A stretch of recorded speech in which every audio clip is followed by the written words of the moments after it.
In Queens, you have to pinch yourself to remember you're in New York, a short hop from Manhattan. It could be anywhere else in the United States, any quiet neighborhood where folk live out the American dream. The property developer Fred Trump built a fine family home here. But he didn't spend much time here since he was always at work.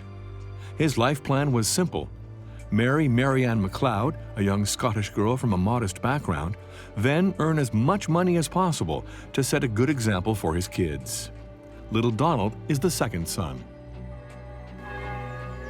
It was a Presbyterian upbringing, built on prayer and sermons that served to hammer home the message of conformism, where capitalism is taken as gospel truth and financial success is met with a benediction of the Lord.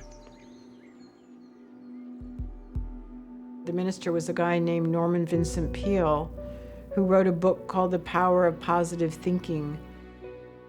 In the words of the author, imprint on your mind an image of yourself as successful, never let it go. Never let the idea of failure get into your mind.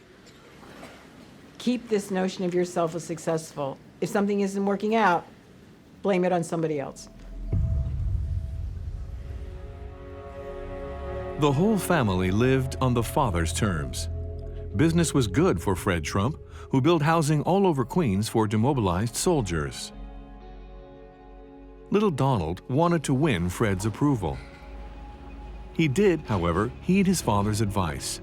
Attack instead of defend, and if you're struck, strike back even harder. By the age of 13, he'd become unbearable, so he was sent away to military school. His father suddenly removed him from his community and sent him off to boarding school, a military boarding school. And that separation from his family, from his friends, from his neighborhood, from the things he knew, was highly traumatic for Donald Trump. It was a garbage dump for dunces and disturbed rich kids, put in the hands of disciplinarians who made them don a uniform and a set of powerful virile convictions. Some tried to survive by playing on the weaknesses in the system. Military schools for young men always had the reputation of being essentially prisons, reform schools. In military school, it's largely run by adolescent boys. And in my experience, there's nothing crueler than to be run by adolescent boys. So he had to learn to become a big bully. And this is part of the military school training. The school set out to control students through intensive sport training. It was at the heart of this model that the teenage Donald would spot the weak link. Donald told me about a lot of horrors that went on, about hazing and so forth. And the worst horror was this man, Theodore Tobias. It just was, he said he was a monster. I did find him a monster. On the one hand, there were some boys he liked very much, and others he didn't. I remember that Major Tobias, he would come in just like he was one of the boys and take a shower with us. And there was something kind of perverse about that, too. And so I believe Donald learned how to manipulate Tobias to get his own way. And I think that's the beginning of the Donald Trump that we know.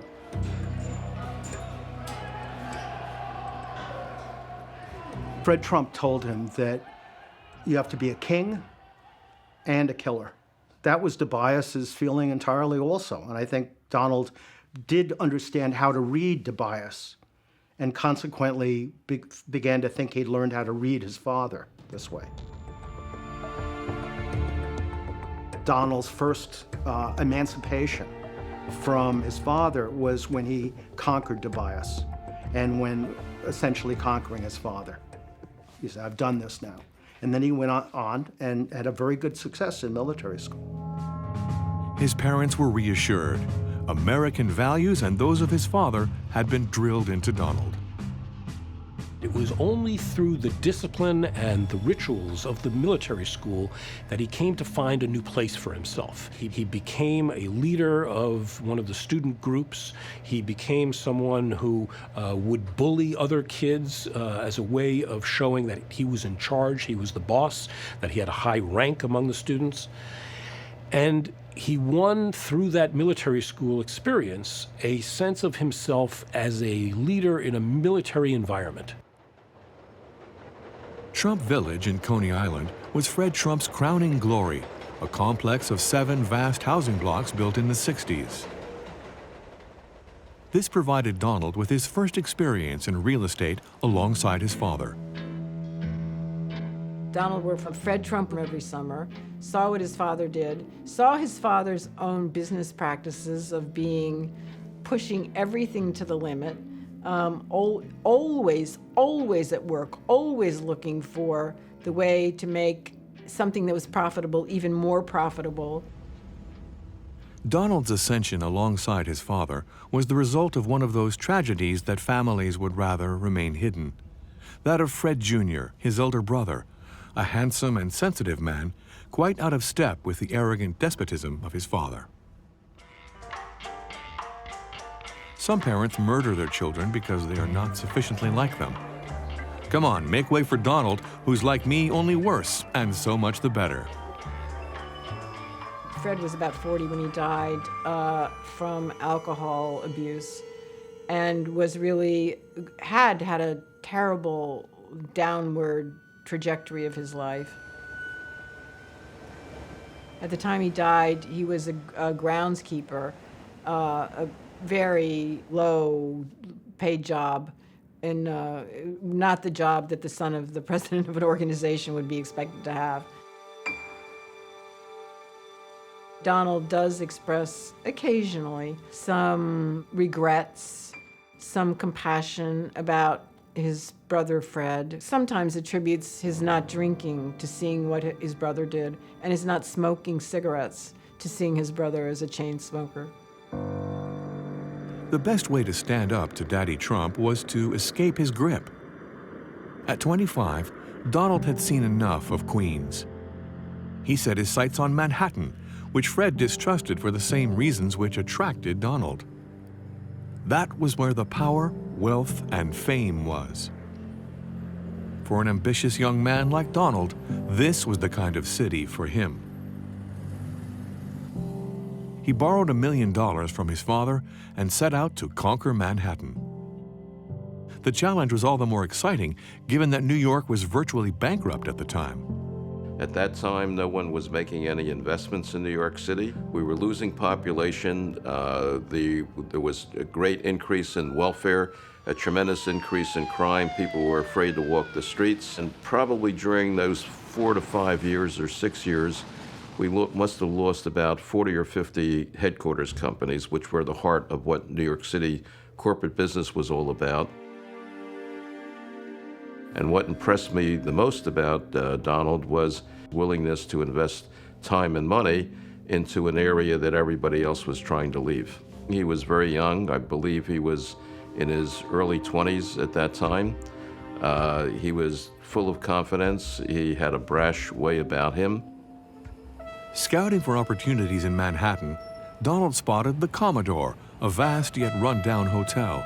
But to buy it and finance the renovations, he would need a huge tax break from the city of New York.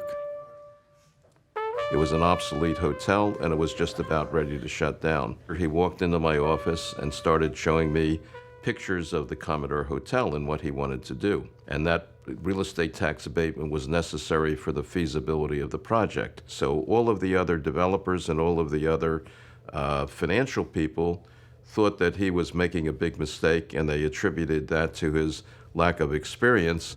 Enter Roy Cohn, a fearsome attorney who would take care of anyone who stood in Donald's way. A former chief counsel of Senator McCarthy in the communist witch hunts, he had played a prominent role in sending spies Julius and Ethel Rosenberg to the electric chair. As far as this committee is concerned, sir, I would say if we could continue the way we were before, exposing these communists, these traitors, getting them out of defense plans, getting them out of positions in the Army and other places. Roy Cohn was the darkest figure in American politics. The whole McCarthy era in the 1950s was a stain on America. He later became a person who was just downright evil. He had this real charm And then behind the scenes, he could threaten anybody. Or he would tell you, you know, you should really watch yourself. What better than a gay attorney, always flanked by his athletic blonde companions, to dutifully serve the handsome ladies' man who wanted to take Manhattan by storm? Went to his townhouse, you would see young men shirtless roaming around the lobby of the townhouse. His bed had a teddy bear in it, and I would just shrug when I went there. The pact between Donald and Roy goes back a long way, to the time when the attorney got Fred Trump and his son out of a messy affair involving a refusal to sell to blacks. He won the legal case against the administration that was suing them. Roy Cohn, who Donald has called his second father, taught him always go on the attack against law enforcement, never concede any point, make them look like the bad guys. With his talent, self-confidence, and suave charm, Ray Cohn also defended hardened mobsters who would later pay him back in kind.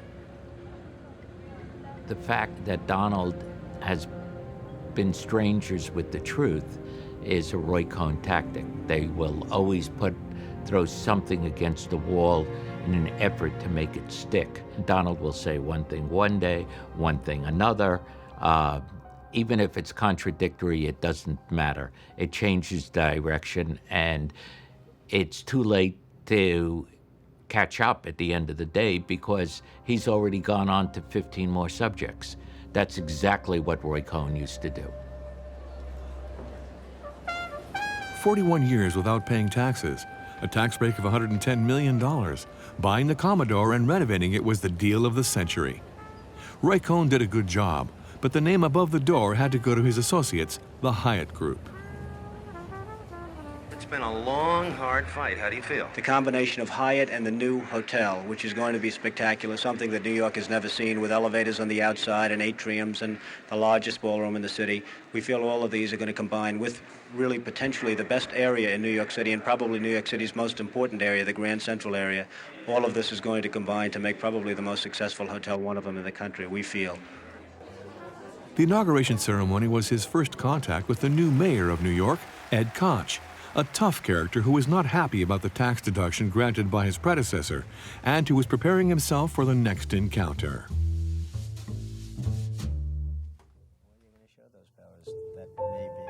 Maybe. Hopefully we'll show them together, Donald. Okay? With the success of the Commodore deal, Donald Trump burst onto center stage of big business in Manhattan. Where did you get the incentive? Well, I don't look at, really in my case, necessarily incentive. I enjoy what I'm doing. I really enjoy what I'm doing. I look at it as being somewhat creative.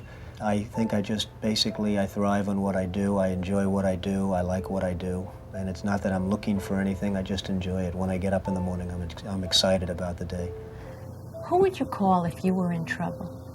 Maybe I'll call you, Rana. You know, I mean, you're such a nice woman and you look like you know your way around, certainly, so maybe I'll give you a little buzz.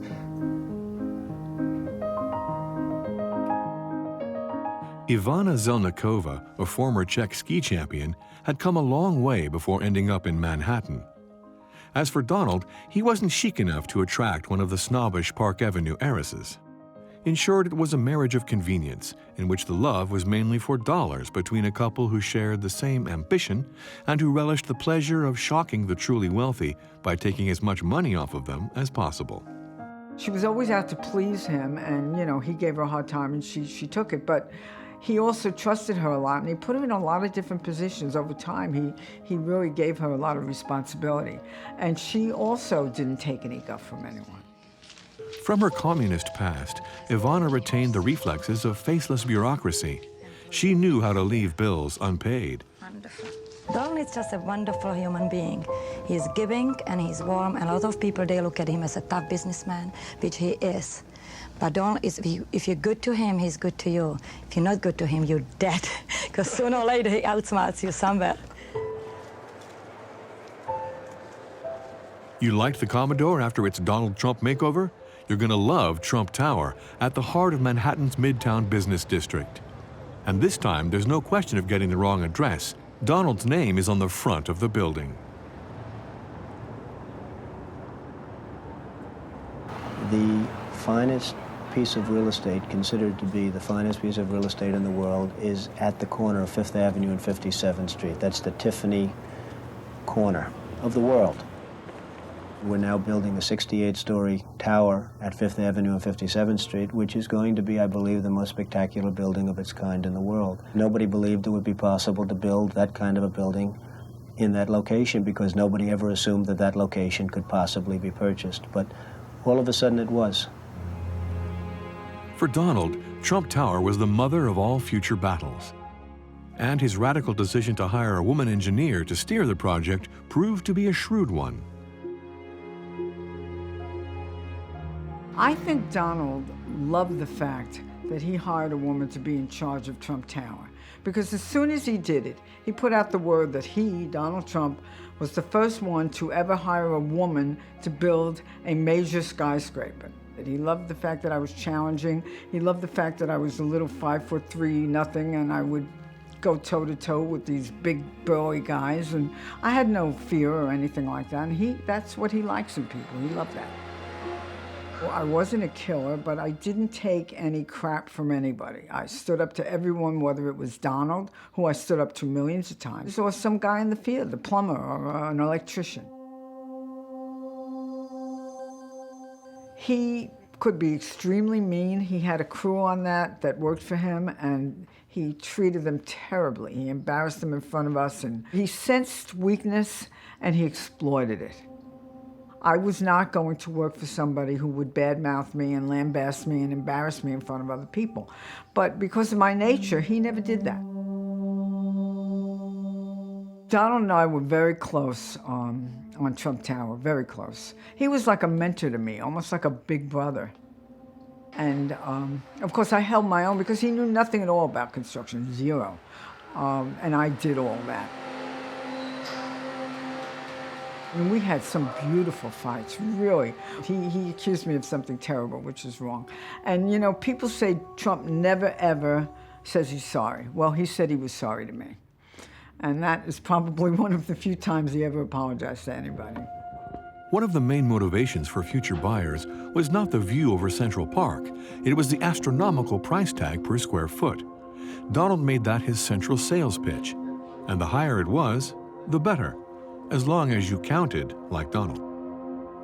And the idea of having an apartment on 30 is more attractive than having an apartment on 20. And anyone that knows condo sales or has ever tried to buy an apartment knows that the same apartment a floor above is more money.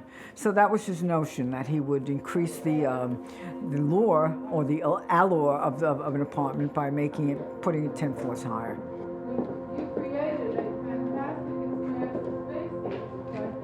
If you cheat, you're gonna win. It's simple as that. If you take markers and you put them somewhere else and no one sees you doing it, oh, here I am, bop, bop, bop, I win, you know? And he did. He cheated a lot. He didn't follow the rules, and he went around things. Ed Koch and his full staff honored the inauguration with their presence. Fred Trump, who Barbara Rez nearly threw out of a window in exasperation at his interventions, was very proud of his son. Excellent, fantastic, unbelievable. The mayor has created such a tremendous atmosphere with respect to the city of New York that Europeans, people from all over the world, it's become the #1 city in the world. And I say a large part of that is due to the tremendous abilities of Mayor Koch. I think he's done a tremendous job. You know, there's nothing wrong with being rich. I wish more people were wealthy and could afford to move into this co-op. It never hurts, Mr. Mayor, does it? Right. By the way, he is a chip off the old block. This is my father, Fred. Right, who has done a remarkable job. Indeed, but everyone got the picture. There was now only one Trump that counted in the family business.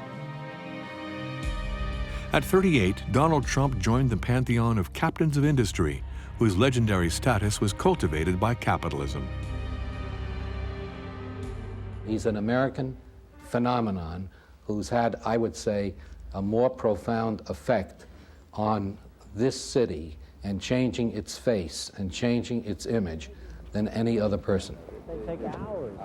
And Donald had a new project, a former industrial site covering 14 hectares where he dreamed of building an entire complex. But he would, of course, have to go through Ed Koch for another tax break and a whole host of construction permits. This is going to be the great. Once you get, there's nothing to compete with it. Literally, there's nothing to compete with it. And that's not a big span when you look at that right of way. The mayor had put these formalities in the hands of his deputy, Ruth Messinger, who was likable but inflexible. I was regularly saying, if you want a tax abatement so somebody will build some low-cost housing in the Bronx, of course. You know, it will be a while before they build. It will be a while before the money comes in. And we need that kind of housing. But to give a tax abatement for a major office building or hotel always seems foolish to me. I do remember him trying to be charming. I didn't like his charm. Maybe I should explain you what we actually changed since last time. That's correct. I mean, essentially, as you see that the buildings stayed unchanged, you know, the apartment buildings. And I mean, it was clearly in the interest of the city of New York that the project should go ahead, but not on the terms Trump demanded. And we'll see how it all comes out. Okay. Especially since he just announced out of nowhere that the development was to include the construction of the world's tallest tower. And almost always his message was, like, you're so lucky, I'm going to build the tallest building in the world right here. Now, nobody, I want to say, it didn't matter your politics, it didn't matter your attitude toward New York, nobody wanted the tallest building in the world. And he was furious because he doesn't like people disagreeing with him, which is pretty clear today. One solution to get around the obstacle was palling up with Koch himself. Ivana was sent on a charm offensive, but Koch turned a deaf ear when it came to the matter of the tower. Ed Koch bled for the city. He was a common man, a poor man, a man of the people who came up. He knew the basics of running. He told people the truth, and he was out there on the streets where everyone could see him and everyone could touch him. He was a magnet for everyone. For Donald, taking on Koch was a big deal because Koch was the biggest guy in the city. By taking him on, he suddenly becomes equal to Goliath. Koch never liked Donald Trump and never wanted to have any business with him. The mayor did not give in. His re-election was at stake, and too bad if it triggered a war of words. Like Donald, he was not one to shy away from a fight. Ed Koch is a man of little talent and little ability, and he's really done a very bad job in New York, and he's got problems with me because I'm the only one that goes around and says it. Everyone else knows it, but they don't go openly and say it. I have no further comment to make on Donald Trump, and that's the end of it. What else? I almost feel sorry for the guy. He's got problems. First volley coming from Donald Trump. How can our idiot mayor go to Nicaragua when he can't even run New York City? The return volley from Koch. In this day and age, one does not use terms like idiot and moron to be vituperative. In the end, it was yes to the tax abatement, since this had become the norm since the Commodore. But it was a firm no to the tower, which never got further than the architect's model. It's a solid development that added a great many units of housing to the city. As you know, the people who live there now are taking his name off the buildings, which says something about how they feel. But he did a lot of building. I mean, nobody would cheat him out of that. Trump was seeking an opportunity to patch things up with the mayor. And it so happened that Koch was bogged down in a problem that city bureaucracy was preventing him from resolving: the Central Park ice rink. I can tell you, if it weren't for Ed Koch and Henry Stern, we wouldn't be standing here today. So I'd like to introduce our great mayor, Ed Koch. Thank you. You just saw the modest Donald Trump. The ice rink had been closed for a very long time, and the project to restore it had not made an inch of progress in 13 years. Officials, unionists, and creditors were all at odds over it. Using his strong-arm methods, Trump was able to get things moving again, while Koch turned a blind eye, and in 4 months, the rink was open for business. All was right with the world. The inauguration of the new rink was a great moment of political hypocrisy for a wide-eyed New York. The mayor's responsible when something is not moving well, and Trump basically came and said, I will come in and fix it, and he did. That was probably one of the cleverest things he did, one of the most effective, and it's probably one of the things that made Koch furious.